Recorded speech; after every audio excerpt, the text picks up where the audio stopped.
नवादा की पावन धरती को मेरा बहुत बहुत प्रणाम।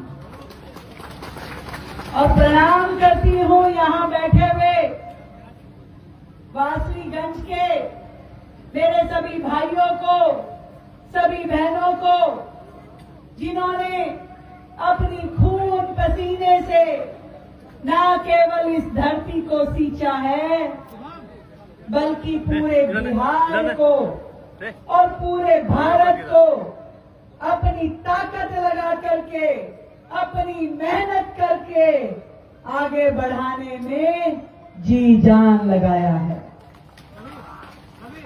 दिल्ली से आई हूं भैया, इसलिए ये कह सकती हूं कि बिहार तरक्की करता है तो दिल्ली खुश होती है, और दिल्ली आगे बढ़ती है तो बिहार के गांव में बैठी वो मां जिसका बेटा दिल्ली में काम करता है, वो पिता जिसका परिवार दिल्ली में रहता है, वो आशीर्वाद देता है।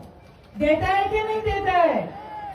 जब दिल्ली में अच्छे से छठ हुई तो पूरे बिहार के हर बुजुर्ग ने अपनी बेटी रेखा गुप्ता को आशीर्वाद दिया। जहां जा रही हूं, लोग दिल से, स्नेह से अपना हाथ सर पे रखते हैं और कहते हैं कि ऐसे ही काम करो।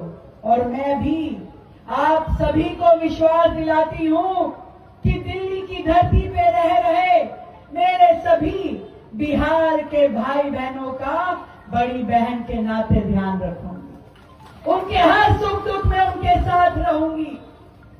मेरे भाइयों, ये मेरी बहनें यहां बैठी हैं, युवा साथी यहां पे हैं। मैं सच में आप सबको यही कहने आई हूं, बिहार ने जो विकास की रफ्तार पकड़ी है, अब ये रुकनी नहीं चाहिए।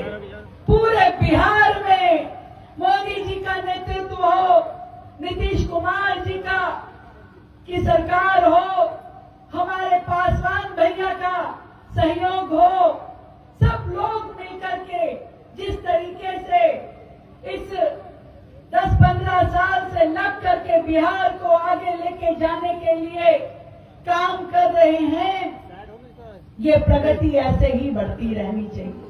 मैं आपसे पूछना चाहती हूं, क्या पहले कभी इस तरह का विकास देखा था? इतनी सड़कें, इतने पुल, इतनी ट्रेन, एयरपोर्ट, नए नए कॉलेज, नए नए स्कूल, फ्लाईओवर ही फ्लाईओवर, कोई जाम नहीं, बढ़िया सड़कें, रोजगार, अनाज, सुरक्षा, कानून व्यवस्था कभी था क्या लालटेन के राज में?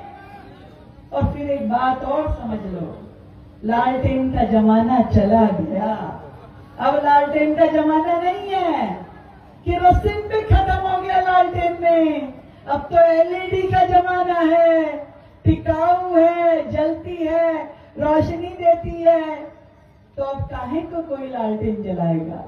नहीं जलाएगा। और वो भ्रष्टाचार का युग